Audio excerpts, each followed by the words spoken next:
How's it going, everyone, and welcome to the first real episode that isn't the pilot for the Mostly Peaceful podcast on YouTube.com with your two favorite, normally gaming but currently political show hosts, Aristile. And Vaulisel, and we're here to give our latest spurge out over the recent political happenings, particularly in the United States, which is still firing on all cylinders right now as we get ever closer to the election. Yep. So, three events happened. This will not be as long as the last show. Not anywhere close, because we're not covering 4 years. but three events in particular happened. We had two debates, and Trump got the coof. And we are going to go over those and give you our hot takes and thoughts on what's going on with it and what And we will try this not. means. I will try not to get arrested. Some of us are still fortunate enough to have free speech. But yeah, don't let me down, Georgia. Okay, let's see. First, so right before the show, we each rewatched one of the two debates. You Oh. and both of us were cringing the whole way through, but I think you got the worst deal in this. Yeah, I feel traumatized. So I watched the first debate, the big inaugural and possibly only Trump versus Biden debate, and I have watched it now 3 times. The first time I did a live viewing with Nick Ricator and Ty Beard. And the second time I watched Stephen Crowder's stream, and the third time I watched the Daily Wire's stream, which was without interruptions, thank heavens.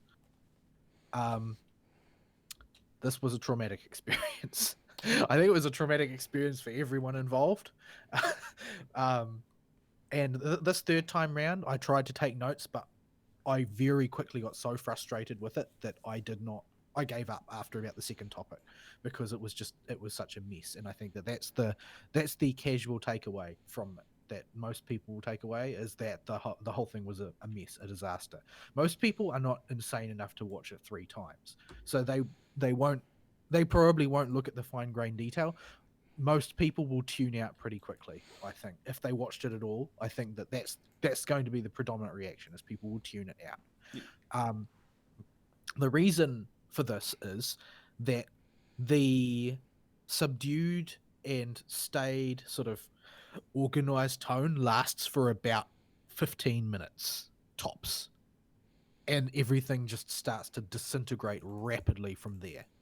Yeah, and And contrary to um the popular impression that I've seen people spreading, after having watched it 3 times, I think that it's Biden that's the catalyst for the disintegration and not Trump. Everybody's saying it's Trump. I don't think that it actually is Trump. I think that Biden is what actually causes the disintegration, and people have been unduly harsh on Trump because from what I saw, I got the very, very strong impression that it was Trump's reactive nature that was causing the problem, and he was being provoked actively the entire time. So the first topic that was discussed was the Supreme Court, because this was following hot on the heels of the departure from this mortal coil of one Ruth Bader Ginsburg from the Supreme Court, which had pretty much hijacked all other conversation that week. It was my impression. People seem to be talking about very little else. And since legislating through the courts is pretty much the only way the Democrats ever bother to do anything, because due process is for chumps, um, they are very, very, very, very, very keen on gaining control over Supreme Court appointments. To quote the squish Lindsey Graham, boy, y'all want power. God, I hope you never get it. Which yeah, is what he said during the Kavanaugh hearings, and it's very true, very true. That's their objective. So the discussion kicked off with this hot button issue, and each of them were given the opportunity. Trump and Biden were given the opportunity to make their case for why they think that they're right, with Trump thinking that he should just appoint somebody and Biden thinking that Trump shouldn't appoint somebody, that the election should be resolved first.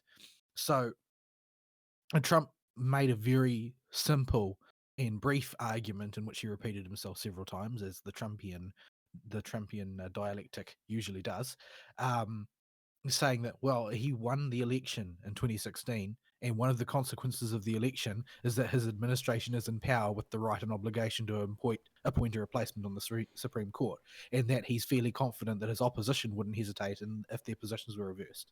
Yep. That's the Cliff's Notes version, and frankly, I don't see any holes in that argument Yeah. at all. That's It seems watertight. it's all that matters. And people even on the right, the rhinos and the squishes, have been trying to push this idea that, oh, it's somehow not proper decorum to nominate somebody this close to an election. It doesn't matter. Decorum's been thrown out the window. Any type of thing like that that you think was important has been gone with the way the left's treated this entire, not just election cycle, but past 4 years. So him just doing his job as afforded by the Constitution is all that matters.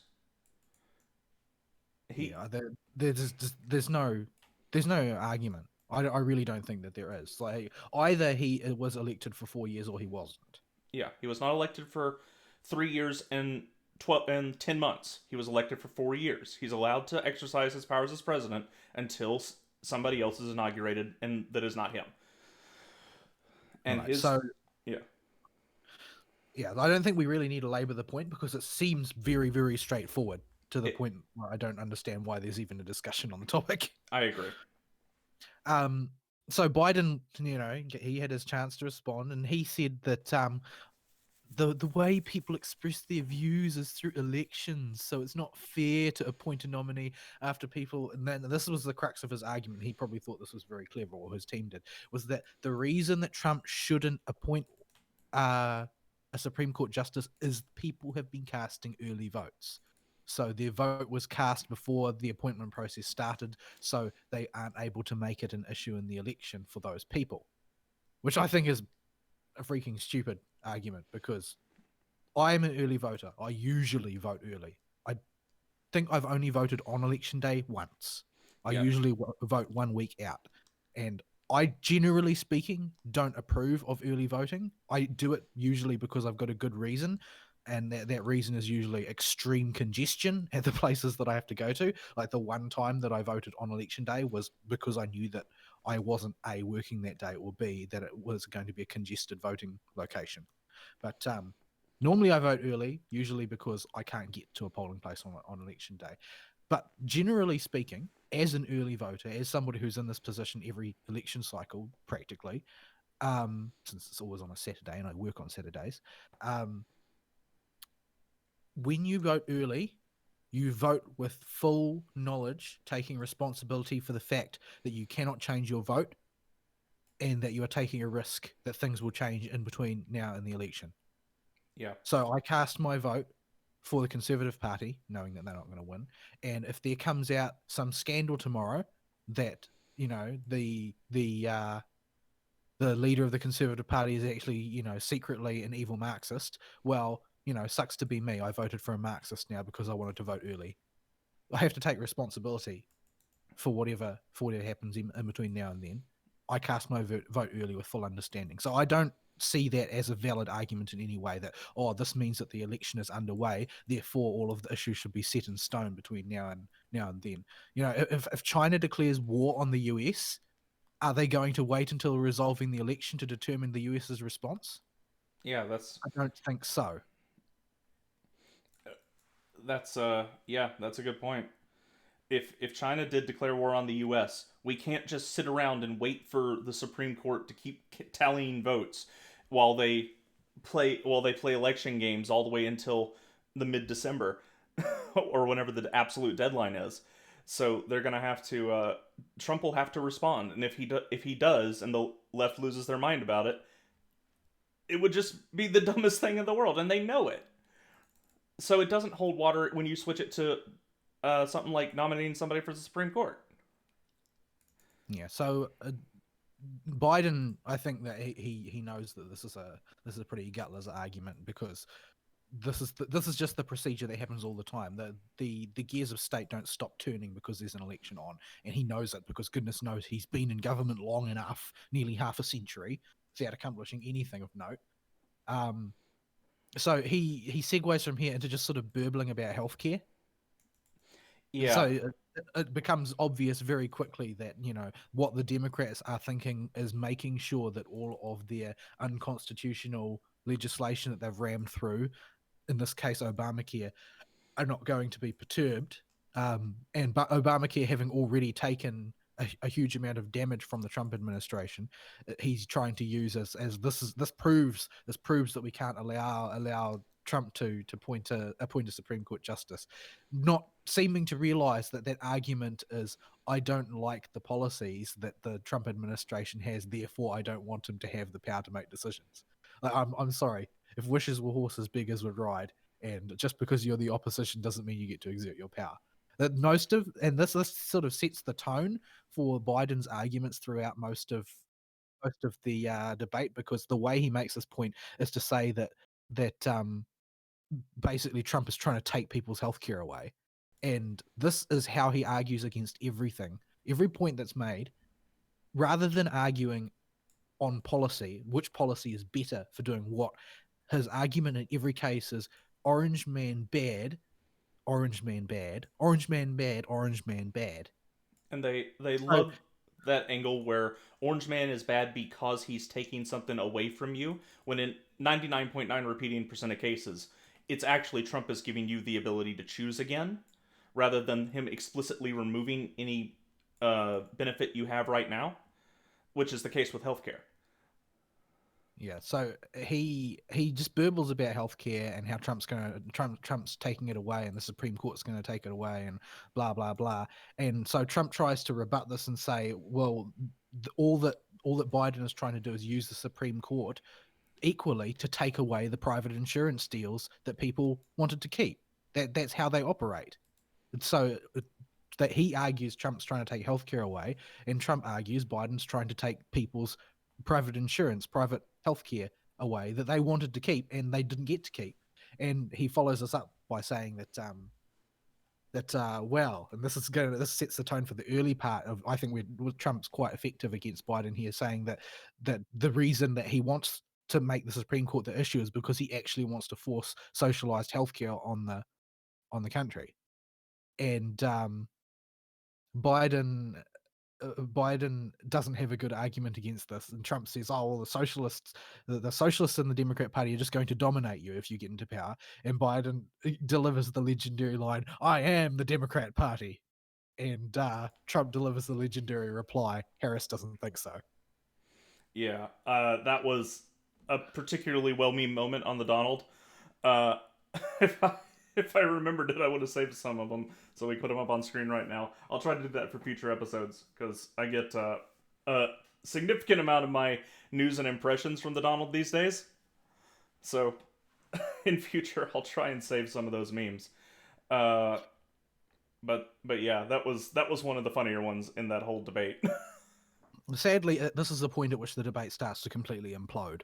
Um, Trump uses this as a launch pad to say that Obamacare didn't take care of the vets properly, presumably because half the vets live on the street and don't know how to apply for Obamacare.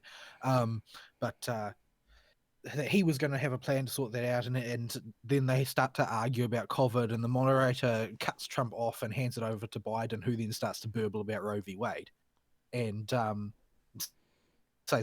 Biden's approach here is to basically claim that everything is on the ticket. So the ballot is about healthcare. The ballot is about Roe v. Wade. The ballot is about COVID. And Trump says, you got no basis to presume that the election is about Roe v. Wade. You don't know if there's going to be any ruling or change in the ruling on Roe v. Wade, because realistically, it's very unlikely there will be. Overturning something like that, if anybody even has the nads to take it on, it would be extremely difficult to do, and you're going to see chaos as a result.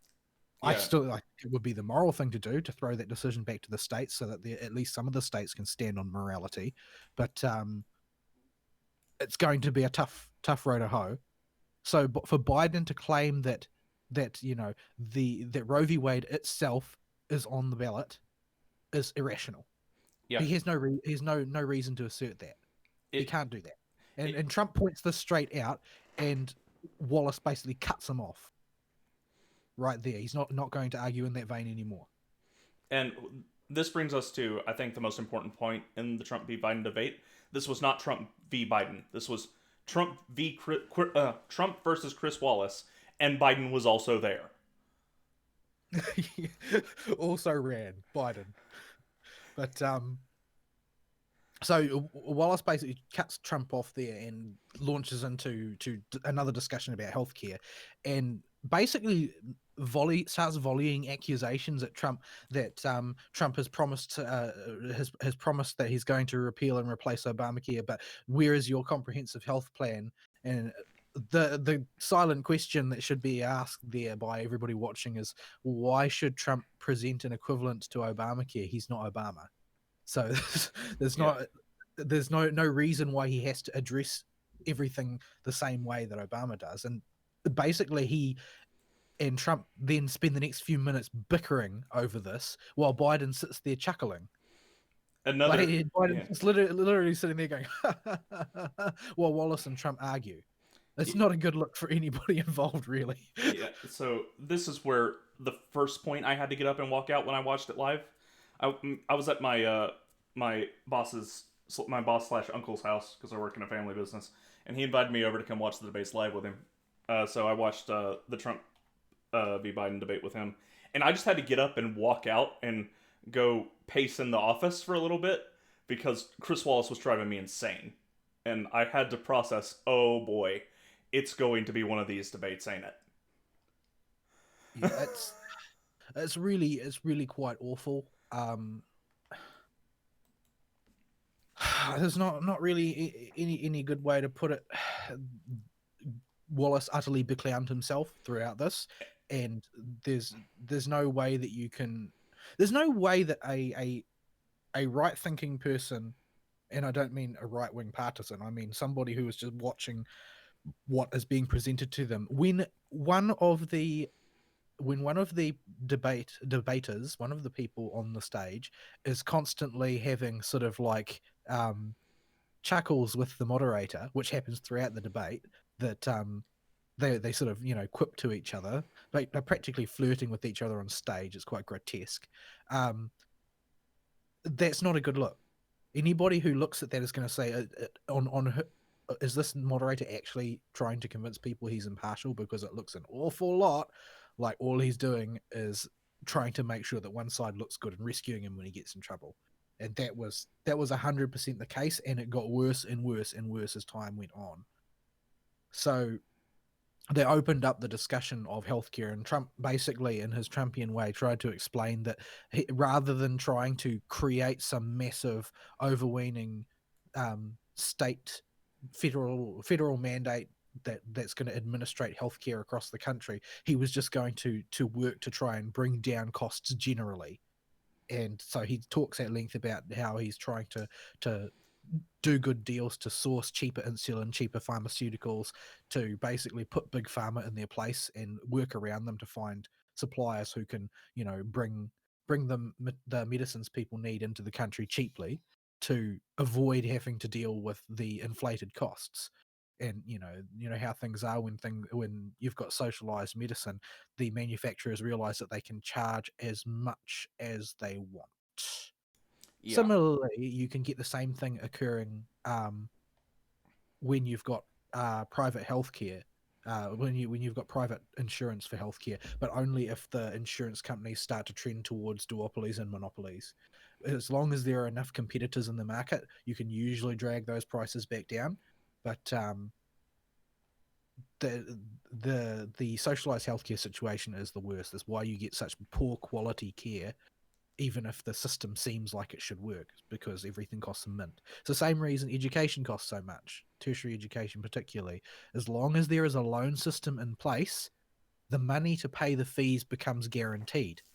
So there is no incentive for universities to charge competitive tuition fees, because all they have to do is say, well, I mean, this is how much it costs, and if you want an education, you're going to have to go and take out that student loan. Yep. And so the costs spiral ever upward. And The only the sort of the niche that's builds in under that is where you get, the local community colleges and polytechnics and stuff like that. They realize that, well, all they need to do is present a superior option locally to dissuade people from going to these big institutes. And the prevailing cultural thing, of course, is that, oh, you have to go to university to get your degree. You have to go to a big university to get a credible degree. It's not true. Yeah, no. The it is supported by the culture because once upon a time it was a grand thing, right? Mm-hmm. To get to go to university. That was my mother's dream, was that she would be able to take a photo of herself with all of her children and grandchildren all in graduation dress, because they were working class, and they wanted their children to have higher education. And partly that was sort of cultural pride, because my mother's family, before the tumult of the Second Sino-Japanese War, was wealthy, powerful, and educated, and they lost everything. So, and it was a clan tradition as well, that rather than the traditional way that inheritance would be divided up in a clan would be the men of the clan would get a double portion of inheritance, and the women of the clan would get a single portion of inheritance. In my clan, it was people who managed to get a university degree would get a double portion, and people who didn't would get a single portion, because they were aristocrats. You don't want the do nothing sons of the family to make off with the family wealth. So yeah, once upon a time it was a grand thing. Nowadays, where they try and force everybody through the system, not quite so good. Yeah. But yeah, so the short version is, anytime you've got a socialized system, suddenly there's no incentive for competition in the supplier, and the costs will go ever upward. So Trump's approach to this as well, if that's where the costs are, we just need to bring the costs down. And his his entire career has been about wheeling and dealing, so he's naturally cut out to take that approach. And you He- you know this approach works if you're a common consumer, by the way, because I've had so many people in real life that have come to me and said, "Oh, my medication was way lower this month." Just person after person. Like I paid $200 less on my copay. So it's we know this approach works, and it's not. But the problem is for the left, and as far as marketing goes, is it's not a big healthcare plan with a name and a brand you can stick on it. It's just doing what makes sense and what should have been done in the first place. Yeah, I very much believe that what really gave Obamacare its power was the name Obamacare, Yeah, because it was so branded, so pat. And I think that sort of thing, it's just this very effective marketing for an idea. Just because he was the president doesn't mean he wasn't also trying to sell you a bill of goods. yeah. Uh, all Trump did for his quote unquote healthcare plan was make it so the market couldn't price gouge the insurance companies and have to negotiate from a super high starting point for either treatment or mostly medication, but treatment as well, and just let the market deal with itself. And naturally, prices will go down because insurance companies, have to fight with each other to get the most customers with the best deal. Okay, that sounds fine to me, and it seems to be working, showing tangible benefits every single time somebody goes to go pick up their medication or has to go for a relatively cheap hospital visit. The Obamacare plan does not do that, and is this big, overcomplicated, super duper bill that basically socializes healthcare and forces or takes all the power away from the individual and the insurance companies and puts it in the hands of the federal government, who, as we all know, has no incentive at all to make sure that the best price is gotten for anything, making everybody have to pay an extreme amount in taxes to cover this stupid thing. It's a very simple concept, but one that I feel seems to have become lost. Is at ground level, there's no such thing as a free lunch. Yeah, Like, anything that you think the government is giving you, you are just giving back to them in taxes. yeah. The If government is not a fountain of good. They don't provide things. They can only move things around. yeah, so that's healthcare covered there. Well, Well, the it's way not that covered, but it's the Obamacare. If we get into those weeds, that whole piece of legislation is a big old piece of spaghetti that I'm not sure I understand most of. Well, the thing is that so Trump has made these claims about how I'm lowering the cost of pharmaceuticals, and Biden just laughs and then ignores this claim. He at one point later on he just denies it, but at this point he just ignores it. He doesn't say anything. He just moves on.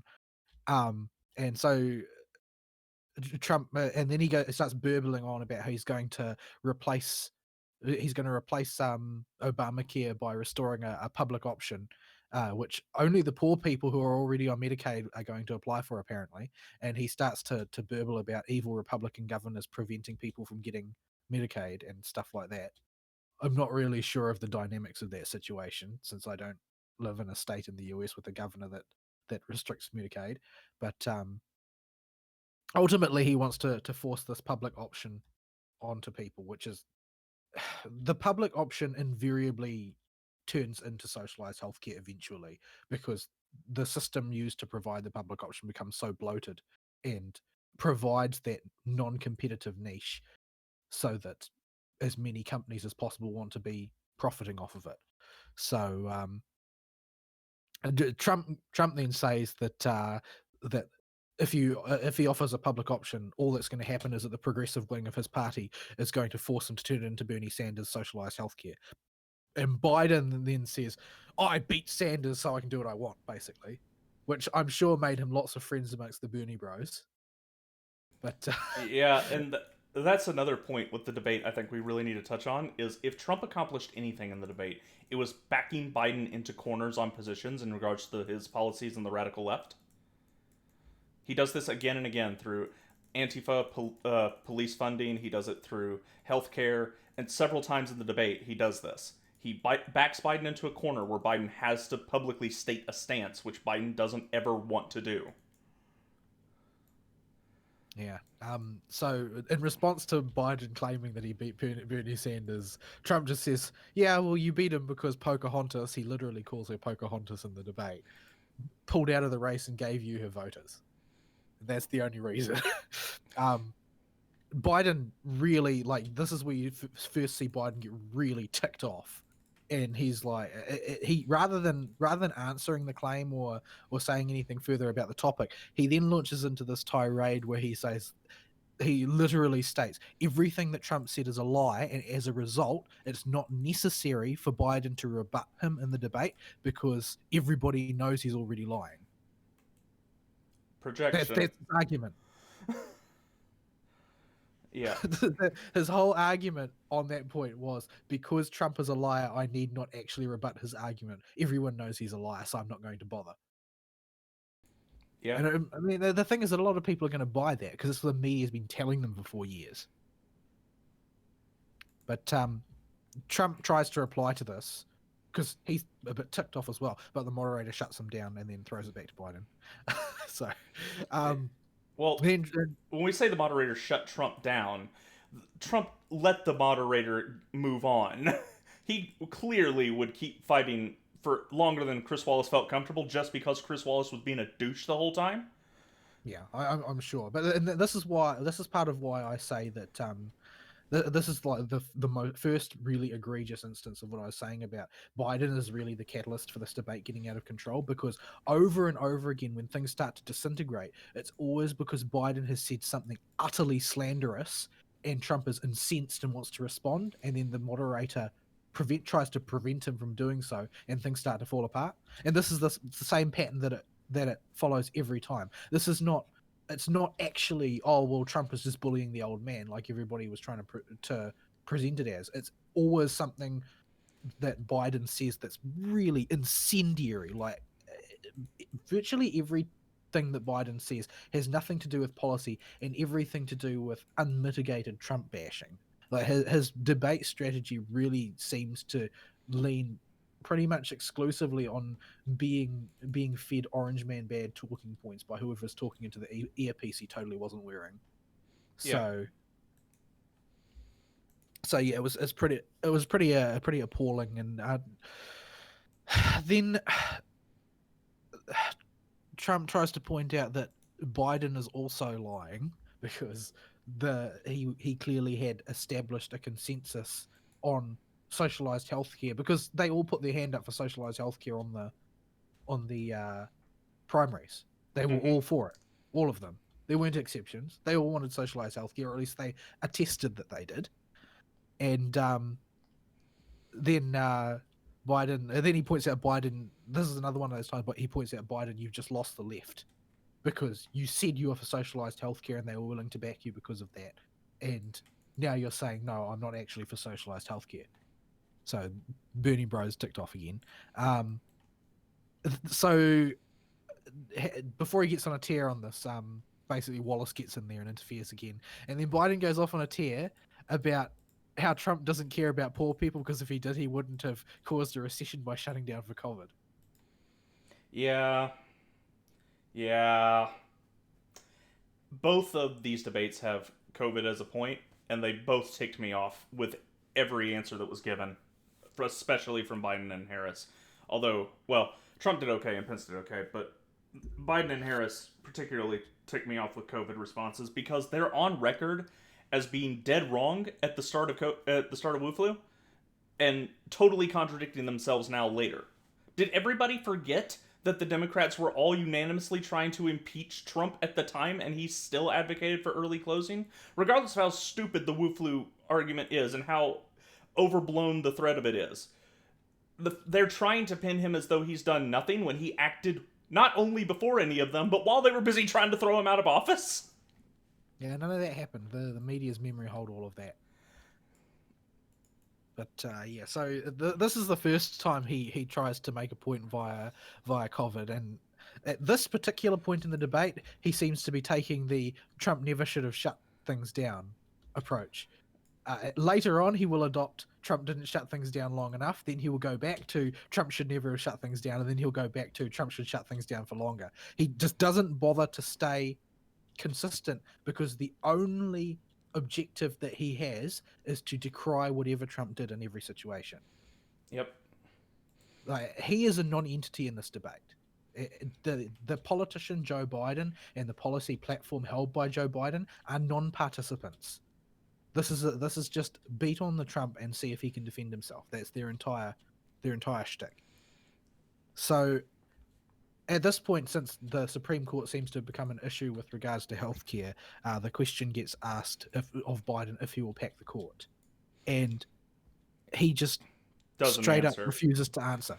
Yeah. He doesn't answer at all, and Trump pushes him, and Biden refuses to answer again, and then the moderator cuts him off and ends the topic. They just did not pursue him at all. I think I heard someone commentate on it saying that he at this point Wallace had actually said that he was going to ask the question again later, and they never did. I don't really remember if that was the case, but I don't think he did actually follow up on it. But I don't know if he promised that he would either. But yeah, that's what I've heard someone say on it. But regardless, it doesn't really matter, because Biden didn't give an answer. He doesn't intend to give an answer based on the stuff that he's seen since. And when we talk about the VP debate, it will be clear that his running mate also doesn't have an answer to give. Yeah, because they know what that will do to the moderates if they say, yes, we'll pack the court. Yeah, because that's the action of a radical who intends to subvert the legislative process. Yeah. That's the only reason to do it, is if you fully intend to subvert the legislative process. Every politically clued in fence sitter will immediately fall on the right side of that fence if they say, yes, we're for court packing. Right. So the next topic they segue into from here is COVID. Now, here's where I stopped taking notes, and the reason I stopped taking notes is that they start to go in circles. And the main reason for this is that the only argument on a policy level that Biden ever bothers to advance in this debate is he has no plan. And he says this about virtually everything. He has no plan. I seem to recall Harris also used this one. He has no plan. He doesn't have a plan. Trump doesn't have a plan. He doesn't have a plan for COVID. Why should Trump not open the states for business? Oh, because he doesn't have a plan. Well, I mean, when Biden is actually asked what his plan is, Biden says, I don't know, I'm not in office. But if I was in office, I would know what the plan was. Trump doesn't know what the plan is. I'm not paraphrasing there. Yeah, I know. This is how ridiculous it is. Like, he's such an empty suit.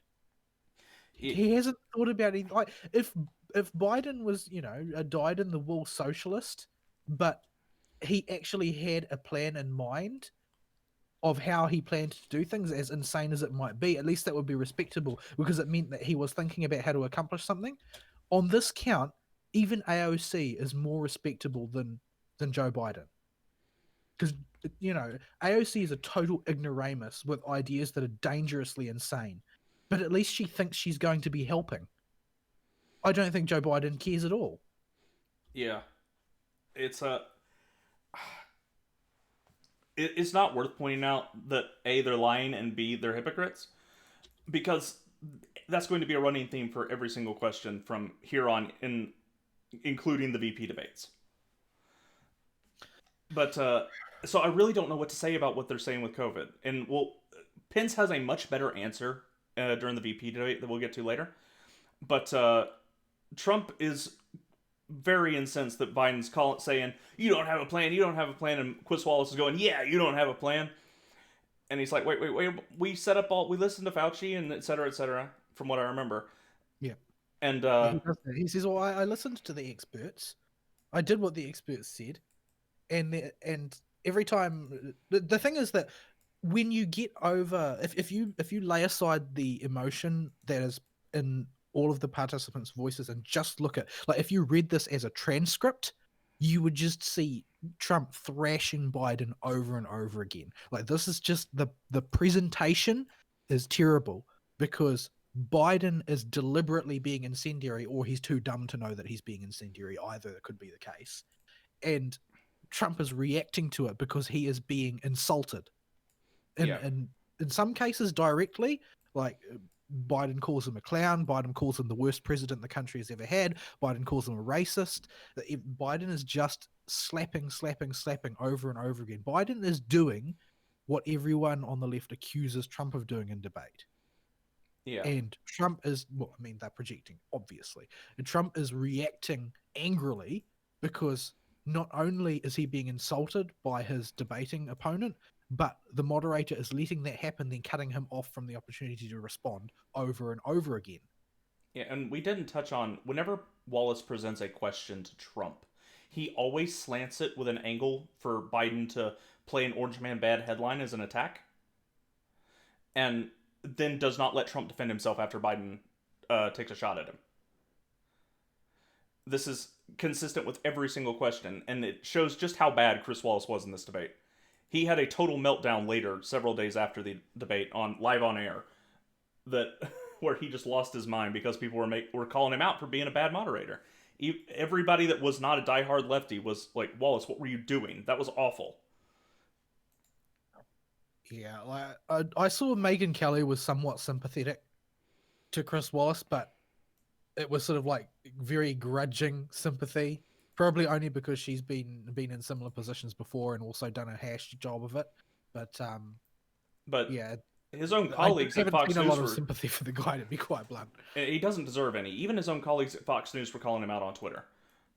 Yeah, it was egregious. He did a very very poor job, and the only thing that I can say in his defense, because and I don't 100% believe the defense that I'm about to give, because I think he was running defense for Biden, is that he could potentially just be the victim of extremely poor timing because because he's got TDS. He's so used to the idea that Trump is the bullying one that every time he remembered his job was to control things, it would be during a time that Trump was speaking. And so he's going to react naturally that way to Trump because of his preconceptions, not because he was trying to stop Trump from participating or stack the deck in Biden's favor, but because he was intellectually predisposed to assume that if Trump was speaking, he should moderate it. Yeah, I would could be sold that argument maybe if it wasn't for two interruptions that Wallace had. He interrupted and cut Trump off from pushing on the packing in the Supreme Court, and he cut Trump off when pushing about Antifa and the far left extremists. And the way he slanted the question with the violence in America right now by slanting it as though white supremacy is the biggest threat to America right now, instead of focusing on the actual group that's burning down cities at the moment, that does not Yeah, lead me to believe that argument at all. well, I think that the The nail in the coffin for defending Wallace in any way is he did not say anything to call Biden on very fine people. Yep. But ultimately, for me, very fine people is the defining moment for the mainstream media in the Trump administration. 4 years of Trump administration, very fine people is the fulcrum point for me, where every time somebody says that unironically and the media says nothing to call them out, that's corruption. That's corruption. You can see it in front of your face. Yeah. I can sometimes give a journalist, I won't jump down their throat if they're at least trying to move on past it and don't dwell on it because they know it's stupid and it's pointless to argue. But if they do nothing and let the narrative ride, or worse, encourage it and pretend like it's a real thing, no, that's not journalism. That's just blatant All right, so they burble on about COVID for quite a while, and the core themes here are that basically it is impossible for Trump to do anything correctly.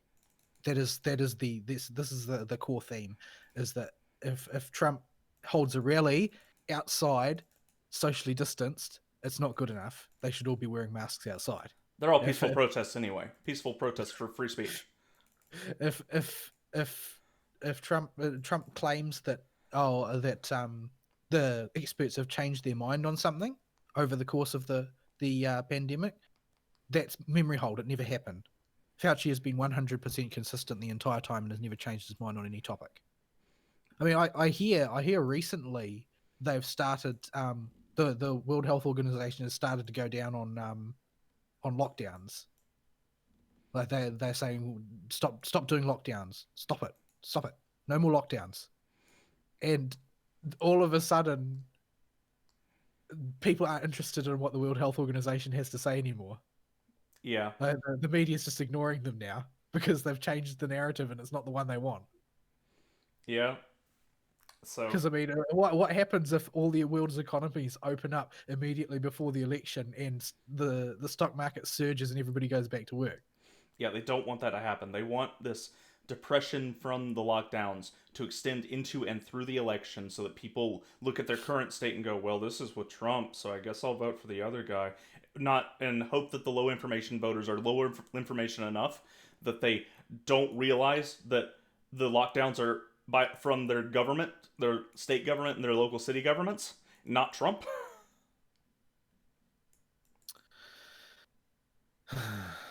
So it's basically becomes apparent when Biden is pressed on how he would have done things differently, that he wouldn't have. Yeah. Everything that Trump did was wrong, definitely, except Biden would do the exact same things, and when he did it, it would be right. And they as good as say this.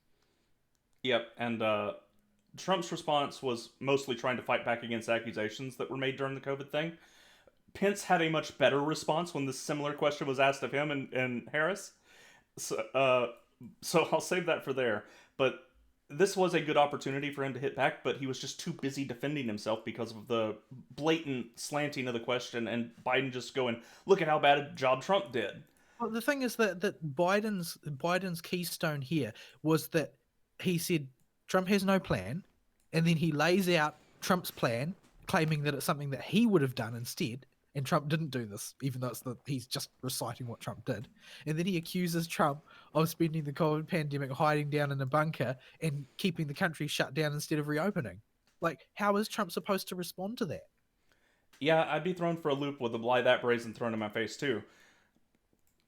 Like, Yeah, so the only thing Trump can say is the truth, and the truth is that all of the governors, even the ones that his enemy had to, acknowledge that he'd done everything that he conceivably could. He supplied all of the materials, all of the manpower that they needed, and that the only people who are deriding his performance are the mainstream media.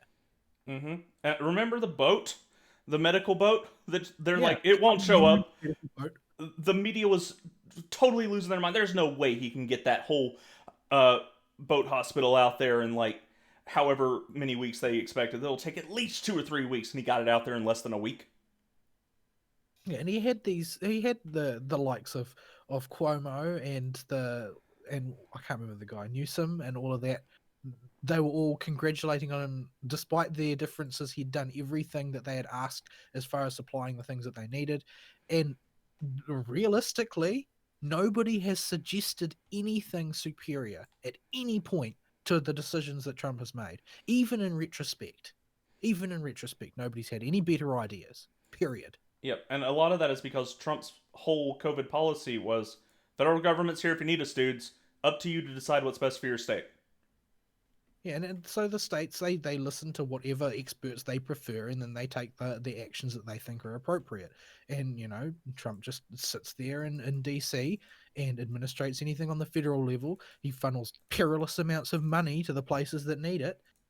Like since I mean that's got to stick in the Democrats' craw, really. The fact that you've got the Republican president handing out the Gibbs me that. Like how are they supposed to oppose that? That's their entire platform. Yep, and But yeah, so there's nothing conceivable that Trump could have done differently. The only thing is they've already decided everything he does is wrong in advance.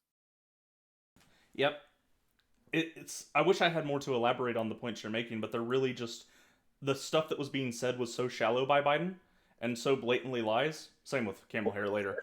That It was egregious, and I was at this point. I had stopped writing any notes because I was so frustrated, because you would hear Trump spend his 3 minutes or whatever arguing about how important it was to reopen the country to get everybody back to work, and then Biden would take over and say, "No, Trump is wrong and bad. What you really need to do is reopen the country and get everyone back to work."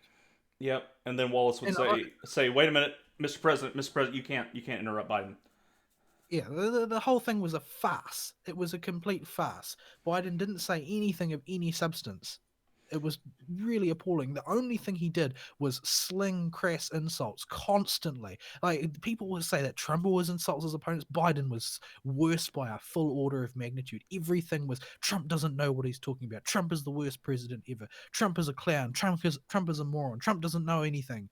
You can't trust this man. This man hates you. He hates the poor. He wants to take away all your stuff. It was just an endless tirade of hysterical garbage. After one of Biden's attacks, uh, Biden says, and Trump defends himself. Biden says something, or Trump, or yeah, Biden says something along the lines of, "I don't know what this guy's talking about," and Wallace actually looks at him and goes, "Yeah, I don't know either." Yeah, I remember that. And it didn't say I did. He didn't say I didn't know what he's talking about. He's I didn't know. I didn't know which part of his ranting you're referring to. Yeah, Everything just it dripped scorn. It dripped contempt, and that sort of behavior might be red meat to your base, but the only thing which saved Biden in this debate was how chaotic and disorganized it was, because it was just a haze of disorganization. If if if Wallace had been an actual moderator and nothing that Trump and Biden said had changed, but for the fact that people would actually be able to hear what was being said because they didn't have the moderator trying to completely shift the vector every 5 seconds, Biden would have been destroyed, because the only thing he had in his quiver was insults and slander. And as the debate wears on, his lies get more and more outrageous, and you can see Trump getting more and more frustrated because he's getting cut off by the moderator more and more often. As the debate goes on, Wallace gets more and more aggressive at stopping Trump from speaking, and anytime Biden's lips are moving, he is heaping slander upon Trump. yep, And it's not even creative slander. Every single one of the classics that have been supplied to us by this um, the fake election news. campaign, but all of the traditional fake news, the troops are losers, the very fine people, all of these things, they all make an appearance all out of his lips, and he knows that they're all untrue. He does the shtick about how there the how Putin has bounties on American soldiers, something that's been debunked a long time ago, a Mm, very long time ago. mm-hmm. He does every single one of these stories completely po-facedly, the one real talent that Biden has is his ability to lie like butter wouldn't melt in his mouth. And it's the same for the VP debate. We'll see a lot of this repeated. I do want to point on one of Biden's responses, though, that I don't want to forget about while I'm thinking about it. Um, Trump finally gets a point where he can attack Biden's kid for his international relations after, I think it was sometime after the Russian bit, or right around then. And Trump is able to finally push him on Hunter. He's clearly talking about Hunter. I can't remember if Trump says Hunter's name, but Well, because by the way it plays out, if I recall, is Biden brags about all the wonderful things that that his son has done, and Trump's like, "Are you talking about Hunter?" And Biden sort of immediately his dander goes up because he's heard Hunter's name and he hates Hunter. He's like, "No, I'm talking about my son, Bo." And Trump's like, "Oh, is that so? I only know about Hunter. I only know that he got thrown out of the military because he had a cocaine problem, and I know that he got $3.5 million from Moscow. Have you got any explanation for that?" And Biden basically loses the plot at that point, and the moderator makes sure to interrupt so that Biden can't get too far off track. But yeah, it was a disaster. He didn't answer any of those things. Then he proceeds to bash on Trump's family as though that's suddenly okay, because it's not okay for Trump to say anything about his family, but it's okay to lash out at Trump's family, definitely. yeah, it's clear Hunter Biden is an actual trigger word for Biden. Yeah, anytime he gets brought up, he becomes very, very angry. Yeah. I mean, but basically because that son is a blemish on his record. Well, I mean, if you need a dad inside that empty suit to raise you when you're growing up. So Yeah, and so on the economy, things had at this point disintegrated to the point where you really couldn't tell what they were talking about most of the time because there was so much volleying back and forth. Um, Trump got no credit for the economy that he built. of Trump course, slammed him. Trump slammed him for destroying the economy. Trump claimed that he brought manufacturing back. I mean, not Trump. Biden claimed that he brought manufacturing back, and Trump had destroyed manufacturing and been weak on China. Like the brazenness with which Biden pretended that all the things Trump had done during his administration were actually things that Biden did during the Obama Biden administration was just staggering. yeah, it's hilarious, and the left loves to play this game whenever a conservative comes in and has the economy doing well. You can see it through the headlines if you read through past presidencies, with Reagan being the biggest example of when this happened last. Whenever there was a preceding Democrat and a Republican comes in and cleans it all up, oh well, that's just the old administration's policies that are finally showing growth, and that the current administration is actually a damper on the economy and it's going to come back to bite them at the very end of it, and we're going to inherit this bad economy from them destroying our hard work that we did. But didn't Reagan take over from Carter? Yes. Wasn't didn't Carter run the most apocalyptic economy in American history? He was pretty dang bad, yeah. They're leaving out the Great Depression because at least they had a war as an excuse for that. It was he enacted exclusively disastrous economic policies from top to bottom. Yeah. I don't even know how you could explain anything Reagan did as being in any way connected to that. Yeah. But if you look back, the headlines say the exact same things they're saying today. The current booming economy was actually all Obama and all his social policies he pushed through. It totally wasn't Biden cutting regulations and cutting taxes so that people have more money to spend and the economy can flow better. No, no, no, not that. At this point, things have disintegrated pretty badly, and they're basically exchanging barbs. And the at this point, we're starting to get towards the point where Biden's using very fine people, and Wallace is talking about racial sensitivity training. Yeah. And this answer, Trump gave the best response he could with Wallace there as a moderator, directly interfering. And Wallace, I think, went to bat for Biden harder than on any other question on this particular one. If this was all that I saw of Wallace's performance, I would assume that Wallace was an ideological Marxist, Yeah. because to call critical theory racial sensitivity training is completely bonkers. Mm-hmm. Like, they are related to each other because racial sensitivity training is always the groundwork laid to bring critical theory in on a large scale, but they are not the same thing at all. They're absolutely not the same thing. And from this point on, the only issue that they really talk about is race. It's always race. Law and order disintegrates entirely into race, as it has throughout pretty much every political discussion that's taken place since George Floyd died of a fentanyl overdose. Like, it's there's no debate taking place at this point. It's Yeah. just call Trump a racist from every imaginable angle and don't allow him to defend himself. Anything that he says is evil. Anything that he says is bad. Anything that he says is a racist dog whistle. Yeah. Like, the idea that the federal government under the Democrats should be in charge of zoning so that they can move people from the inner cities out into the suburbs. The idea that would have any effect on the demographics of the suburbs, that's a racist dog whistle. Uh, Everything is a racist dog whistle from this point on, and so I'd just given up by this point.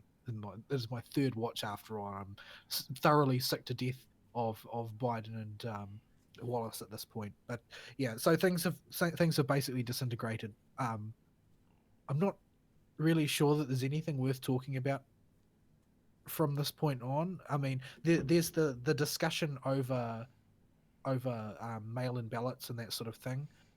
Uh, Biden, the most effective thing that Biden does in this entire debate is him doing the opposite of what he said he would do, and repeatedly trying to reassure the people of America that if he loses, he will concede. That'll be the end of it. That does leave out the fact that he's already got a legal team hired to contest the election, but yeah, basically it's completely fallen apart at this point.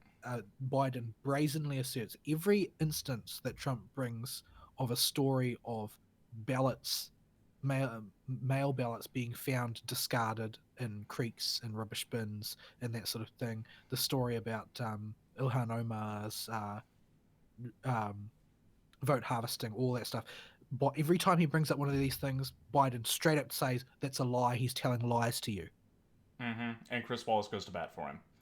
Yeah, every time. There's no the thing that stuck out the most to me about Chris Wallace's performance is what I am accustomed to is over the past administrations is the Republican candidate is usually comes armed with facts and figures, and the hostile moderator, because it's always a hostile moderator, will have prepared in advance the appropriate narrative to rebut each one of these things. And every time the Republican candidate will make a point, the moderator will intervene and say, no, but the stat says X, and then not give that candidate an opportunity to rebut the moderator's quote, fact check, unquote. Yeah. And Wallace did no fact checking. this was, yeah, and the way that Wallace moderated, in air quotes, was just to cut Trump off and feed the questions with a total emotional slant toward in favor of Biden for every question, and not a small one. Like, saying racial sensitivity training instead of critical race theory should show you just how badly Wallace was slanting his questions. And he does this Yeah. for every single question. It was nakedly partisan, and he did not interrupt every time, because the thing is that if you fact check a Trump lie, it will always be something like, "Oh, well, your estimate of there being 30 million of X was off by 1.7 million," Yeah, or it's something like like that. the That 20 always, the 20 most violent cities in America are all run by Democrats. It was actually 19 of 20. Thank you very much. Like, the point still stands. yeah. Well, they did that.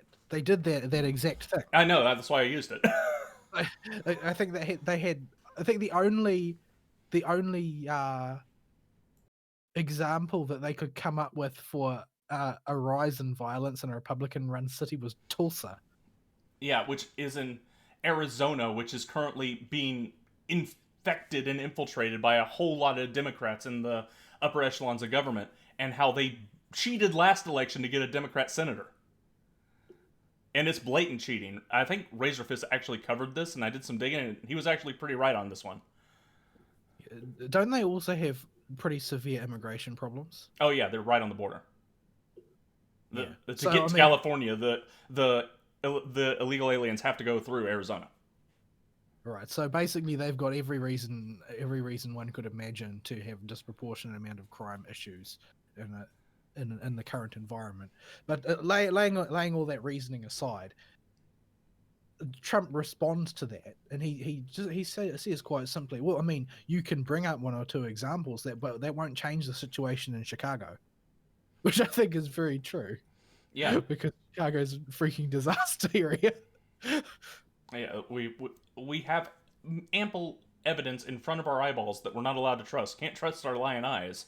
That Chicago is a hellhole where people die every single weekend in double-digit numbers sometimes. Like, and they have the strongest gun control and the least enforced illegal alien deportation policy of any city that I can think of off the top of my head. Yeah. I don't think there's much else to say at this point because by the time they get to closing arguments and that the all order has fallen apart, and you can tell that he's had enough of Biden's bullshit. He's not willing to put up with it anymore. He's just objecting every time Biden opens his mouth, which I mean is not a good look for Trump in the superficial way. But I can't say I blame him because I would have been way less restrained than Trump If put in a situation like this, I probably would have punched Biden out for some of the unbelievably disgusting and slanderous things that he was saying. in if optics mattered, Trump would have taken damage during this debate, but they don't, because this debate is not going to swing anybody Yeah, for the way it was. the needle does not move here because everybody saw Orange Man doing exactly what they expected Orange Man to do if they don't like Trump, and everybody saw an utterly crooked debate, which is what they expected if they do like Trump. Yeah, It doesn't move the needle, and if you're in love with the polls, that's really bad for Trump. yeah, But but but like I said, I watched the debate 3 times, much to the deterioration of my mental health. And the more times I watched it, the more sympathetic I was to Trump every time, because the behavior from the moderator and from his opponent was just so egregious and so foul that I can't imagine how anybody could react any differently. Maybe, ice in his veins, Mike Pence could have done a better job, but somehow I doubt it. I think that with someone like Mike Pence, they just wouldn't have let him speak. Period. yeah, but with Pence, we can use that as a segue if you want straight into the VP debate. Yep, sure. With Pence, we get a similar level of hostility in the responses from Kamala, but the moderator has apparently seen what happened to Chris Wallace after his showboating, we'll call it to be polite, until I can think of a proper good insult to give him for what he did. You can tell that she's dialed it down a couple notches. Yeah. So, and people are saying Paige did a good job, but any moderator that came after Chris Wallace would do a good job by comparison. They're going to look good. It's very hard to look worse than Chris Wallace. Like I think that Chris Wallace's career is scheduled for a nosedive. He's going to transfer to MSNBC any day now. Yeah, absolutely. I'm sure they've got a job for him at CNN. It's just a matter of time. It won't be the first debate moderator Trump has put on the CNN NBC bucket. So, Pence and Kamala had their debate, and I think part of why this is going to go so bad for Kamala is that I think that Kamala and Biden behaved in very, very similar ways, except Biden was able to avoid looking like a petulant child because Trump was rising to the bait every time. Pence didn't do that. So So this is what you end up with is Kamala looks like a petulant child all on her own. this is a point I've had a lot of success in making when it comes to comparing the two debates with people. Trump and Pence have the good cop bad cop dynamic down pat, and this has been proven to work since before writing existed. When it comes to enforcing uh, an administration or the law or anything, and Pence is the the good cop in this scenario, and he was very respectful to Kamala the whole time, but he did not let her get away with anything. He Yeah, would, and then you also, when he decides to strike a real blow, you don't see the knife coming until it's too late. and you do not stop him either. Paige tried to shut him down several times, and through what must be practice or a insane natural talent. Because have you ever tried to talk while somebody else is talking in the same conversation you're talking in? It's Now, an I instantly try and stop. Yeah, I do too. And every normal person would. Pence was able to just barrel through Page trying to tell him that thank you, Mr. Vice President, thank you, Mr. Vice President, and get his point across if he had something to call Kamala out on, and he would not answer Page's question if Kamala had launched a direct attack until he had rebutted her during his next time up. He didn't interrupt Kamala or Page, and this was probably planned. I think he could have if he was up against a man, but Kamala's woman card that she played so much in this debate, he knew she was going to play because it's incredibly obvious that's what she was going to go for. Yeah, and rather than trying to avoid it, I think that he just baited it out so many times people got sick of hearing it. Yeah, and he played into it by letting them finish and then ignoring Page's question until he had gotten the rebuttal to the accusation that Page would always let Kamala get in before they move on to the next topic. And then he would answer the question partially by just giving a simple answer, and he would barrel through Page trying to cut him off and finish it without sounding disrespectful. It was debate art what Pence pulled off in that debate. Yeah, I mean, well, he's got a good foundation because he in his former life he was a talk show host, so he's got the speaking skills down pat, and combined with his political experience, years of political experience, like he just knows how to play this game. And Kamala is a novice who slept her way to the top. What talent does she have to bring to the table? Nothing. Yeah, it was like a toddler trying to play basketball with Shaquille O'Neal. It's not going to go well for you, and it didn't, because much like Biden, Kamala Harris didn't need an earpiece to repeat all the talking points, I think, but every single answer to every question was a media headline, and I didn't take notes at all during this because it didn't seem necessary to go through each point by point. Believe me, as somebody who attempted to try and take notes, it's not worth the effort. Yeah, because the story plays out exactly the same no matter what the topic is. Pence or Kamala is presented a question. Pence answers the question, goes to Kamala. Kamala says the media headline that's appropriate for following the fake news narrative. Pence goes, no, that's wrong. Here's why. Kamala throws more accusations at Pence. Next question. Pence will then go, wait a minute, I need to address what she just said before we move on. And will then mow down her argument and then give as much of an answer as he feels is necessary, and then it'll go to Kamala. Repeat. And this is how he murdered her the entire debate. It was wonderful to watch because she didn't have any points. If Kamala had actually answered any questions, I might have written notes, but she answered nothing. She didn't even attempt. She was worse than Biden when it came to dodging the question. Yeah, it was quite an appalling spectacle to watch. I watched that debate. I think I only watched it once or 1.5 times, but it was it was easier to get the material that was present out of it from a single watch than it was for the Trump Biden one. But it was just an absolute demolition. Yeah. And I don't really understand the people who are trying to give Kamala credit in any way, because she was terrible. She came off, to me, she came off looking like a total novice. Like she just didn't know what she was doing.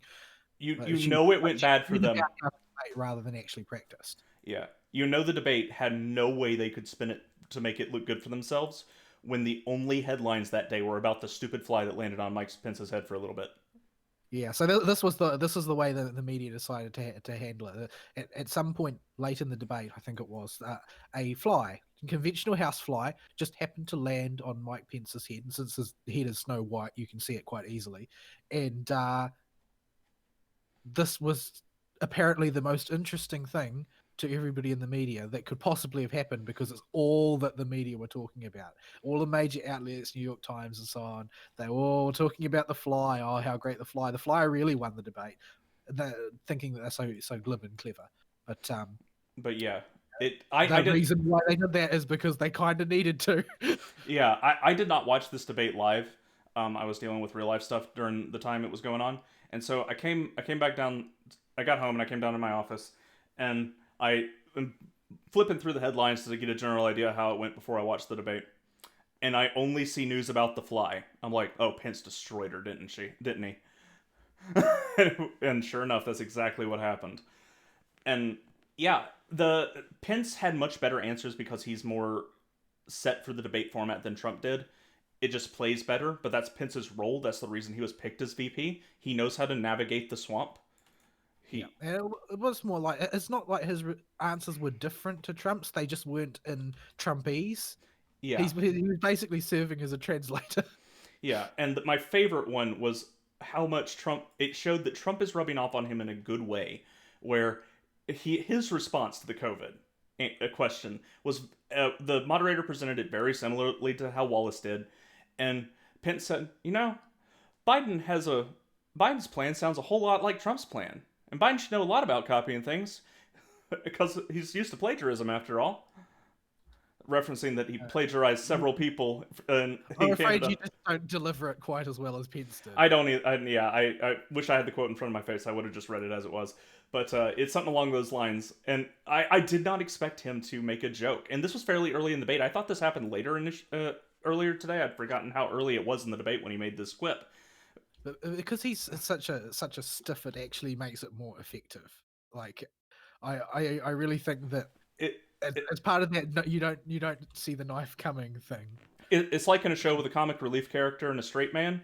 When the straight man's the one that makes the joke and the punchline, it hits harder because you're not used to it. Yeah. And so he got that jab in, and it was a really good point too. Like y'all are just copying what Trump already did. Yeah, and that was something that Trump didn't manage to communicate. I think that Trump knows it, but he wasn't able to really communicate that. Not only it's not just that he can't do anything right in the sight of the left or the media. It's that they are actually taking his performance and trying to claim that, oh, it's their plan, and if they had been the ones doing it, it would have been better. They don't have any ideas of their own at all. And Pence was able to communicate that in a way that Trump was not able to, and it really, really played well for him. That was like a perfect, set up slam dunk. Yeah, and this is why Pence was picked as VP. You can see it very clearly in this VP debate. What Pence's job is in the administration is to be the opposite in tone to Trump, but still be along with the MAGA doctrine and follow it to the T. And he did not ever even give an inch because the media looked like they were primed to say Pence disagrees with Trump. He never even gave them the opportunity. I Well, saw, I think their primary goal was to yeah, get some soggy knees going, but it was ended up being the only thing they could say was mansplaining. yeah, My opinion is that there is no one living in the real world who takes the phrase mansplaining seriously. yeah. It's a total joke of a phrase that everybody that has ever had a rational discussion with a member of the opposite sex knows is a total garbage phrase. But these people don't live in the real world; they live in fantasy world. So they had pre-prepared this narrative of, oh, Pence just beat up on Kamala, but he didn't. In the only time he spoke over her that I remember, and every time he would rebut a point after she had taken a breath before the moderator had gone on, and he would interject during the free debate period after the initial questioning. It was not during the initial questioning. He never broke it during the initial questioning, I don't think. And but if he broke it and tried to interject while she was trying to just smear him, She would go, I'm talking, Mr. President, or Mr. Vice President. I'm talking. Let me She finish. just I'm did that talking. so often, and the media tried to make a lot of hay out of it, but I don't really feel it was very effective at all. No, I think it played against her more than anything. And And I think that part of the media's problem, though, I think, is that I don't think the media expected her to be quite as bad as she turned out to be. yeah, I think they were playing on their own memory of what she did during the primary debates, where she had some decent jabs at Bernie, and we're thinking, But the only thing anybody remembers about her performance in the primary is that Tulsi whomped her. yeah, and they all seem to have forgotten that Tulsi destroyed her. Like Tulsi absolutely bent her over. It was not even it was And not not only that, but that's why Tulsi was removed from contention. yeah, and immediately after Tulsi did that, she has her ads pulled from Google. The DNC stops supporting her, and CNN rigs the debates so that Tulsi doesn't qualify. Like, it's clear they had pre-canned narratives ready to go to bat for this girl, and she gave them nothing because all she had as answers were Orange Man bad and look at and media fake news talking points. She tried to pull the Trump hates the troops too. Pence wouldn't let her get away with that either. She tried. She was basically reading New York Times headlines. Yeah, and that's all it was. And she has some book by some from some ex staff Trump staff that he fired because he's was dumb. I don't remember who it was. So I tried to look it up before we started, but I couldn't find it. Um, and that was all she sourced. Well, she only sourced that dude, but the New York Times could have just written her entire script for her. In fact, they probably did if you just dig enough through the headlines they've written over the past 4 years. And you scrap them together into a script, you get what Kamala was doing.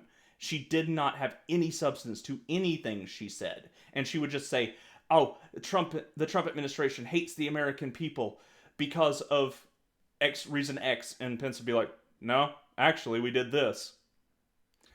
And she had no rebuttal to it that was sane or coherent, so she would just ignore the Pence's response and try to move on and attack the Trump administration again on some other lie. And they would do this over and over again. And she never, ever could hold up any one of the accusations she made. Yeah, I don't think it went very well for her. I'm not really sure. I'm not really sure whether the needle moved or not for this one. I think that it's pretty much universally acknowledged that Kamala got destroyed, but I'm not quite sure whether that's actually affected anybody's opinion. So Like, I don't know what a normie watching it would take from it. I don't think the debates will have a shot at moving the needle for anybody that isn't politically clued in to begin with. And But it she's the prospective president. yeah, and that's the thing. She is the one that needs to answer the questions because with the 25th Amendment games, it's clear that if Biden wins the election, she's the actual president. And so putting her up and destroying her is can scare some of the fence sitters that think, oh well, maybe Biden's going to be bad, but they'll replace him anyway, so it'll be okay. Because the politically clued in fence sitters will probably think something along those lines, if I had to guess, based on what they say on YouTube.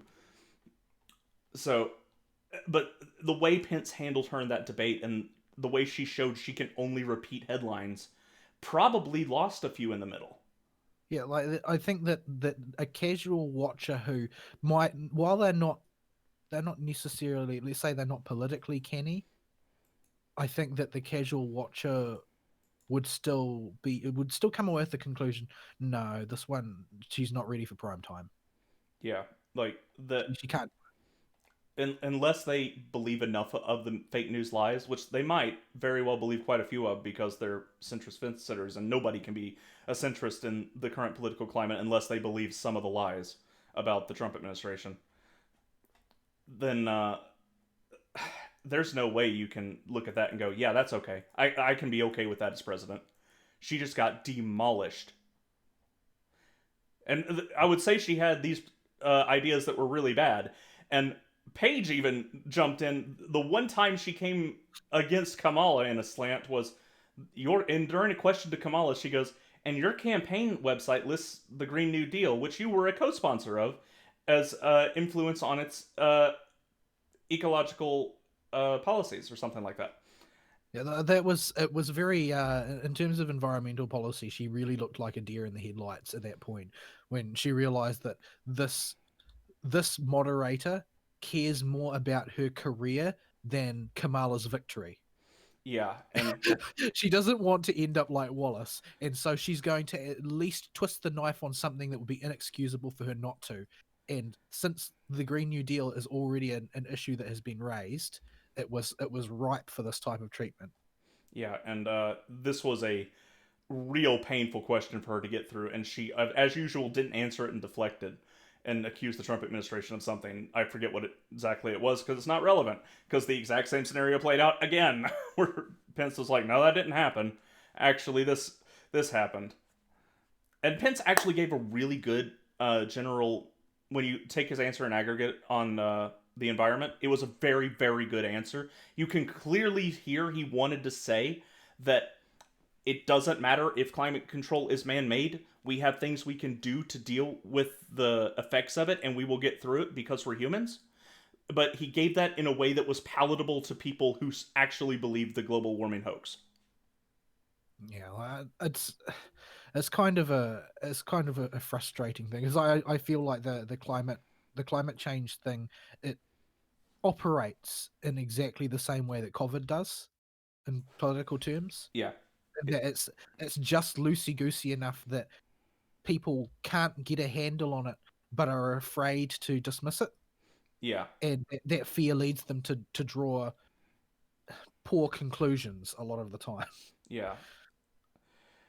So he gave a really good answer on that. He gave uh, he gave a okay answer on COVID with his quip that she's just copying Trump's policies. He did a talk up the American worker and the American people's response, which I think was the correct way to handle this question, rather than giving the virus any more gravity than it needs, because the virus needs to be not a narrative anymore. It needs to go away. The it's a bad deal all round. Like there's not really much to be done there about the current situation, and there is much like with a lot of other things. There's no argument to be had because nobody's offering an opposing point of view. There's no alternative Democrat plan to handle the COVID situation. They don't No. have anything. They're not offering anything. Yeah, So there's not really anything that they can do. But pointing out that their plan is just a plagiarized version of what Trump has already been doing is basically what that does is communicate that they already use the best plan that there is out there. There's yeah, not anything else for them to refer to, and that really quite effectively defangs a lot of the complaints. It's like, well, what would you do? And the problem is that the problem with the way Biden handled it, because the fact that Kamala just sort of looked confused and didn't say anything much about it, is actually more effective than what Biden did. Because Biden said the quiet part out loud. He said, "Well, I wasn't in I wasn't in power, therefore I don't have a plan. But I assure you that I would totally have one if I were in power," which is about the least credible thing he could have said. yeah, Nobody believes that kind of grandstanding. That's the sort of thing that people instinctively revolt against. The claim that, oh well, I totally would have done it better than you if I were in your place, but I don't know how and I can't give you any details. That sort of stuff smells like bullshit to everybody. yeah. Especially because this isn't a developing situation anymore. You have all the information Trump probably has about the virus at this point. So you should be able to tell us what you would have done in hindsight, at least. But no, you don't even have that. So, but the COVID's a dangerous button for them to play anyway. Because every time they use it, there's the hanging thread of, yeah, but you idiots called Trump xenophobic for shutting down travel to China, and then were the ones overreacting when the virus actually hit, and you were trying to impeach him at the start of it. Yeah, I think that they really they re- that's what should be the point of discussion. Every time they come out saying that, oh, you didn't do a good job with COVID, that should be what the response is. It should always be, yes, well, Nancy Pelosi was down trying to get people to go to Chinatown to eat dumplings on Chinese New Year. That's what she was doing. She was actively downplaying it and basically was distracting the entire nation with a spurious attempt to impeach the president of the United States over some flimsy fraud of a document. Like, It, there's everything that they have done on the topic has been so egregious. There are so many different ways to counter their claims on the topic that you're almost spoilt for choice. yeah, I can understand not hammering on that point in a debate because you're trying to win the average person in these debates who might Well, be that's fit sitting. another one of Pence's skills. He knows exactly how much to hammer and when to leave off. Yeah, That's because why he's able to just sort of like, you know, calmly and unthreateningly walk up to his opponent, slide plagiarism knife between their ribs, and then walk off like nothing happened.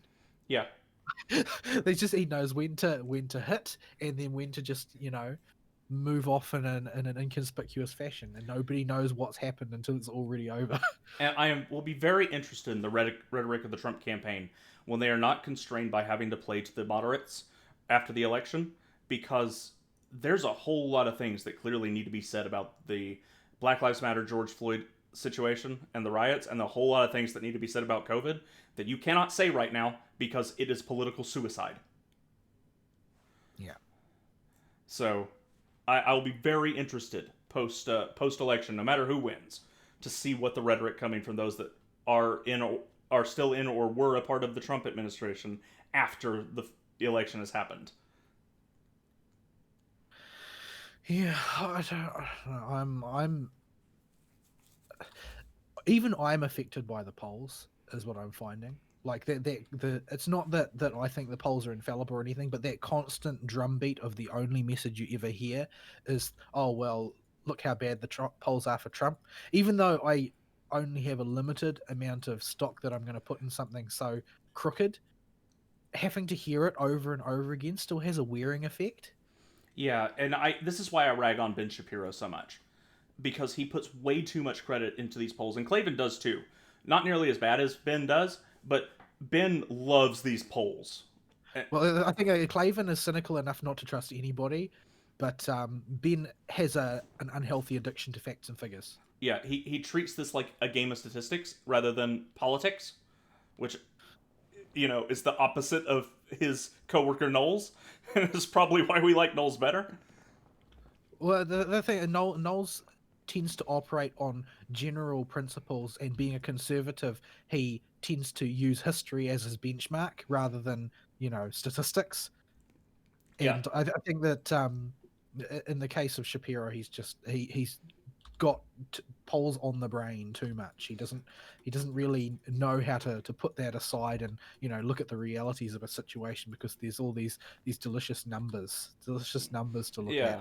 Numbers, you can count on numbers, right? The problem with polls is the results of a poll tell you exactly one thing, and that's what the result of the poll is. If it That's even all. does that, because these polls are conducted by human beings who have political agendas or slants or beliefs, and they are may or may not be incentivized to adjust them by taking certain behaviors, whether they consciously know it or not. And right Yeah, now, in a that's one of polar the things that affects polling type statistics the most, is bias that has not been figured into the equation, either because it was not realized that it was taking place, or the actual experiment was designed poorly to begin with. Yeah, and you see this time and time again. If you actually look at the samples for these polls, you'll realize they were all taken. Like I've seen a Georgia poll not too long ago from one of these polls that was not the extreme end of pro Biden, but was pro Biden in Georgia, and it was taken in Savannah, a college town. Yeah, so your demographics are going to be way off the average. Yeah, And so I presume that that's the source. That type of thing is the source of all of these Arizona is turning blue, Georgia is turning blue reports, because the only people they've ever talked to are in Savannah and Atlanta or whatever. yeah, and that is a lot of why that we need to stop that rhetoric as much as possible and not let Ben Shapiro and others get away with it, because a it's demoralizing and discourages people to go vote if they think there's no point and no hope, and b it it just is not true in most cases. It's blatant lies. It is not giving you an accurate picture of what these people in these areas believe and what they want, because somebody has to make the poll at the end of the day, and that person is a human with faults. And in today's political climate, everybody has screwed up at least once. So Yeah, it's polls drive me nuts. So yeah, Pence handily won that debate. Aside from the partisans trying to spin it with gymnastics that would win them all the gold medals at the Olympics. I Honestly, even most of the shills weren't able to quite bring themselves to say that Harris dominated in the debate. Yeah, saying Pence was an agent of Beelzebub because the fly landed on his head on MSNBC was about the It point where I wasn't even the realized, left. It wasn't even the left. It was a Republican with TDS. yeah, it's like, oh my goodness, you people have nothing. Y'all just got owned. That So was cringy. I wouldn't want to be responsible for that. I wouldn't want to be involved. That's really, really super cringy. yeah, that was hilariously bad. And then yeah, so Pence destroyed Harris. The Trump Biden debate was a as far as substance goes, Trump obviously easily won because he's the only one that wasn't just repeating headlines. But as far as presentation goes, it was a draw. Yeah, they both basically Biden did nothing but slander, and Trump allowed himself to be baited. Yeah, it was. I think Trump made mistakes in that debate by not letting Biden hang himself. Yeah, he should have just allowed Biden all the rope that he needed, because Biden's incompetent. He's senile. The only thing he's able to say is what his earpiece tells him to. He should have just been left to hang. Yeah, He'll just sell him the rope to hang himself with. Not hard to do. yeah. I really think Biden could have standed to talk longer and hang himself more, and I wish Trump had given him the opportunity to do so. And this allows us to segue into a consequence of what happened afterwards, or right before the Pence Harris debate, actually. And we'll wrap up after this topic. So, Trump got the coof. Yep, I And hear it's going around. yeah, KMAC got it. You know, our wonderful press secretary KMAC is unfortunately not with us for a couple weeks while she isolates and has no symptoms because of coof mania. I'm sure that the press throughout the Beltway are breathing a sigh of release. They don't have to face down the stunning blonde Valkyrie again. She's going to come back with a 2 hour press briefing with the biggest binder you've ever seen in your life. Yeah, she's going to walk into that room first time back from COVID, and it's going to be bristling with tabs. Yeah, she's gonna need a forklift to drop that thing on the podium. I don't really understand what they've got against binders. I It mean, they seemed to hate binders when Romney had them as well. Well, the binder, K-Max binder, they hate because that binder is the weapon that she uses to absolutely clobber them. But yeah, I don't know what their thing against binders generically is. But yeah, so Trump got the coof, and there was the standard leadership communication you would expect of the leader of the country has the coof. The coof's a big deal right now. We're watching him closely. He's not showing very many symptoms. Him and Melania tested positive. They're chilling. We're watching them. And then Trump went to Walter Reed Hospital. Now, this is expected of any world leader. He did not want to go from and looked fine getting on the plane, but I saw so many pictures that were just them editing it to make him look sicker by adjusting the lighting in the picture whenever a They lefty always wants to. do, they always do that though. Like that, they do that for the Orange Man thing as well. Yeah. Like it's true, his spray tan is freaking awful, and I don't understand why he does it. Maybe he's just got a really bad complexion normally. At this point, it's But branding. well, yeah, now he probably sees the value in it, because seeing the value in such things is sort of what his career's been built on. But it's I they always play it up. Like they always adjust the lighting in any given picture of him to make him look as bizarrely colored as possible, and you can tell because occasionally they forget to do so. Yeah. He looks almost completely normal. Yep. And so Trump went to Walter Reed Hospital, one of the hospitals, I think it's in DC, and was treated there. And by treated, I mean he was observed for symptoms and was so restless while he was there, he was pacing around the entirety of the area he was allowed to walk around in the hospital while he was sick. They gave him a few sort of generic drugs that they've been using. They gave him some vitamin D. Yeah, Basically it was a health spa. yeah, it was. Oh, they did the same things your mama would do for you if you got the common cold. And Trump walked out of there just fine. But while he was in there, the actual specifics of the two events that happened are not that big of a deal with the two groups that showed up. One showed up in support of Trump and was fairly uneventful and peaceful. And then a bunch of people showed up hoping Trump would die.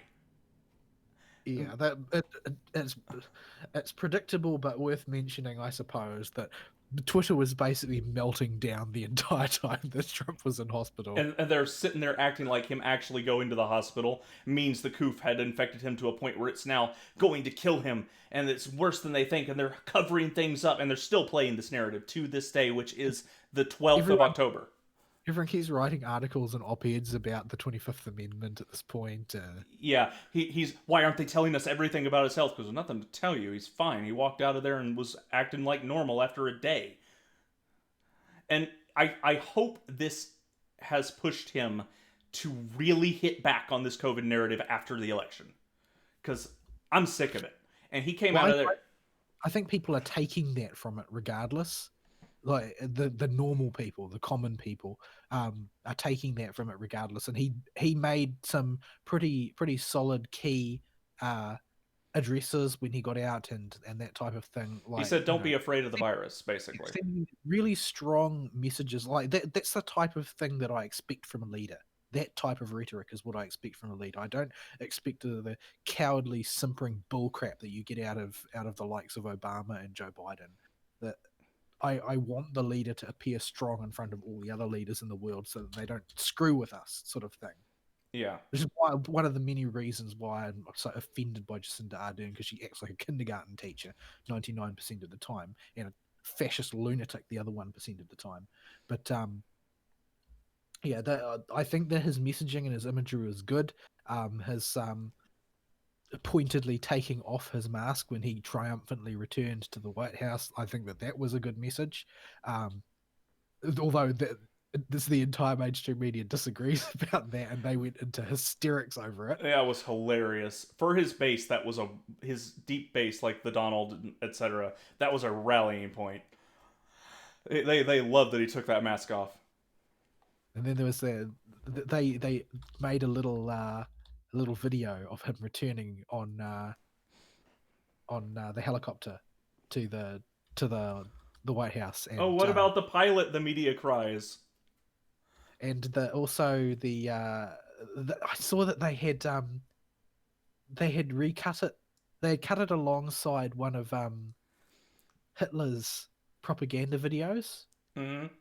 And I saw it playing side by side. Look, they made this propaganda video. It's exactly the same as the ones that Hitler made. When they had taken one of Hitler's propaganda videos and then just diced it up 1,000 different ways and reconstructed it in order to make it look like the return to the White House video that the Trump administration released. Yep. It was unbelievably dishonest, but it was one of the more elaborate fruits of the Mussolini moment narrative, which spun off of Trump waving from the balcony and saluting. Mm-hmm. Because apparently having a balcony is something only fascists do. No. I mean, never mind that there are an awful lot of pictures of Democrat presidents waving from the balcony, but apparently that's totally a sign of fascism, waving from a balcony. I mean, these people love to live in fantasy all the time. Haven't they ever seen any movie or TV show where the newly crowned king is waving at his subjects from the balcony or giving a speech from the balcony? I thought that was like a standard shot. Mm-hmm. Like it's like a trope almost. No, it is. Like, I can think of everything from Lord of the Rings to No Game No Life where it happened. Yeah, it's just how it's done, but apparently that's fascistic. It's fascistic. You can't do that. So yeah, the media was hilarious. The normie was even funnier. The Democrat normie was the funniest part of Trump being sick with a coof. And my favorite part was their reactions to him driving around in the hermetically sealed presidential limo outside the hospital. It's like, you know that thing has to be able to prevent gas attacks, right? Like, that thing is a military vehicle with a limousine exterior. That thing could probably take up driving over a bomb. Nothing is going to escape that thing. And they're like, oh, every single person nearby the car needs to self-quarantine now. What does this say to your supporters? And the left and the Twitter audio were talking about how everybody's now infected there and they're all going to die. And it was just the funniest thing in the world to watch their response to it. And I think it sent a really good, strong message that we do not get in the modern day and current year. In current What, year, fine? yeah, it sends a message that in times of polarization or turmoil, it is a virtue to have a very strong masculine leader that is not some effeminate, wishy-washy little girly boy who is going to It's come out. Yeah, it's not Obama or your Jacinda or something. In times of polarization, having somebody strong that can show I've got this under control is important, and the media just pretends this isn't the truth. And this sends a clear message to the rest of the world that Trump isn't afraid of the coof as well. And any world leaders that might have thought they could hold it over him now know A, he's immune to it, and B, it didn't affect him anyway. And will give him leverage, whether it's conscious or not, during negotiations with them. Like, showing that you're strong in general gives you a leverage that you do not even need to consciously think about to apply. Yeah, there's certainly a lot of value to it, but what with the media being able to spin these things, like a lot of people with the sorts of susceptible minds that the modern media trades on will be affected by the all of the reframing of events to make it look like he's actually really weak. Yeah, And people don't necessarily respond to tough times by electing strong leaders either. Like, I'm pretty sure that I'm at 99% sure that Jacinda Ardern is going to win the election again. And the number one reason people cite for voting for her is because, oh, she looks nice. Her opponent is also a woman. Um, but her opponent, Judith Collins, her nickname is Judith the Crusher Collins because of her absolutely merciless nature in debate. So she has more of the masculine attribute than Jacinda Ardern does, to the point where it's not even fair to compare them. But I'm pretty sure people are still just going to vote for Jacinda because my feels. yeah. The only time I think it is acceptable to elect a leader who does not project strength is during a time of recovery after turmoil, where people need to chill out and calm down. Other than that particular instance, it's always better to have the leader of whatever country or area you're registered to or a part of be presented as strong so that you can't be pushed around. And Trump does, if nothing else, Trump does a very good job of that. And whether the media spins it or not, he did. It doesn't matter. That's what he projected when he was going through the COVID, and I was really glad that he did. It put a whole. I was starting to worry about Trump with the coof, and him catching the coof and the way he presented himself as a leader and the way he presented himself to the public with the messaging he gave alleviated a lot of those concerns. Yeah, I think he did a really good job presentation wise. It just so happens that all of the things that I think constitute doing a good job in that particular sense are the sorts of things that are flagged by the media as telltale behavior of a fascist. Yeah, it's well, they'll call any project. This is why I hammered the projection of strength so much just now. Is the media will see any uh, display of strength and confidence as fascism, and this has been their running narrative for even before Trump. So it's you need to be mindful of that when you're going through the news and you see fascism. When they say fascism, they usually mean that person looked strong in that moment and we don't like it. I think that that's a bit generous. Usually, it just means we don't like what we just saw. Yeah, It's like that's it's like those story based games where it tells you the impression on your oh teammates of an action that you just taught. It's like anytime anybody sees Trump do anything, it's always mainstream media influence lost. yeah, mainstream media will remember that. Yeah. It's just that they don't like it in most cases, but anything that does project, you know, masculine strength will be seen as fascism because they've gone out of their way to associate those sorts of things. I mean, that was part of the whole demoralization process to sort of feminize everything. I mean, the thing you've got to remember is that the traditional enemy of the communist is the fascist, not because they disagree on very much, but because they occupy the same territory Mhm. and they're rival clans, so they hate each other. But their standard approach is to put everybody into the opposing camp. Like the way that you can tell that fascism is actually gaining power is usually because they are framing literally everybody as a communist if they don't support the leader in that case, and the same is true on the other side. Everybody is a fascist. Not that we can use that metric these days because the left is actually full of Yeah, communists who are that, that's avowed communists. that's the thing, is that they sort of the problem is that what's his name, McCarthy was right. He He was just, proven right after the fact that all the people he thought were communists actually had memberships with the Communist Party on documents. They weren't really hiding it either. yeah, But yeah, that's been the traditional thing, is that you end up with street gangs of fascists and communists clashing. The defining difference here is that there are no Trumpian street gangs. As much as the media really, really, really wants there to be, and as much as they want the Proud Boys to be that, unfortunately, it's not the case. yeah. The Proud Boys get an inordinate amount of flack for everything they do. I mean, it's that they were the first conservative group that actually showed up and did stuff, presumably because most other conservatives are busy working. Yeah. And so because That's why there's so few of those types of activist groups, is because the most of the people who would otherwise populate them have got stuff to do. yeah, But yeah, like I think that the Proud Boys are sort of they're a risk. Just having them exist is a risk in a lot of ways, because they're not necessarily going to be on message a lot of the time, because you need to project more than chaos if you're on the right.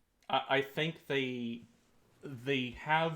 could have value if they handle things the way they handled one of their events long ago, where they just didn't show up after threatening to show up because they're such a boogeyman, Yeah.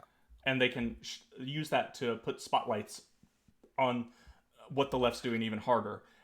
And when they do show up, they have been very tame lately. I think. I don't Yeah, think. generally speaking, they had some run-ins years ago where they weren't tame, and I think that they learned their lesson from that, and they operate in a more circumspect manner now, which is basically everything that they do is to just be present. They don't interact in any way with the chaos around them, if possible, for the most part, unless somebody is getting wailed on, in which case they tend to step in.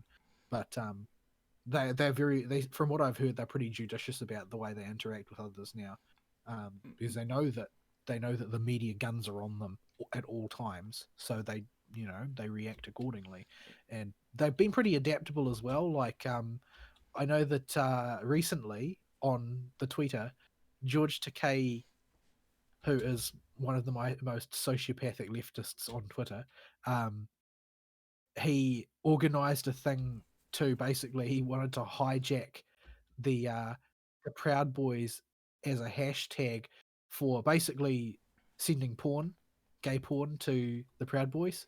So basically, and he managed, because I mean he's got Twitter's help to do all this stuff because Twitter favors his point of view. So he managed to successfully turn Proud Boys into something that immediately returned results of gay porn. But unfortunately, the Proud Boys are not aliens to the internet culture the way Yeah, the left is, and so they managed to get a whole bunch of new gay members for the Proud Boys. They just turned it into a marketing exercise, and their numbers expanded significantly. yeah. Uh, the Proud Boys have done a decent job keeping themselves out of trouble the last little bit, and even when the initial claims were made about how much trouble they caused, I don't believe them because they're made by Yeah, the mainstream media. And yeah, that's definitely true, and I think that now simply having them exist is sufficient for them to accomplish their necessary objective.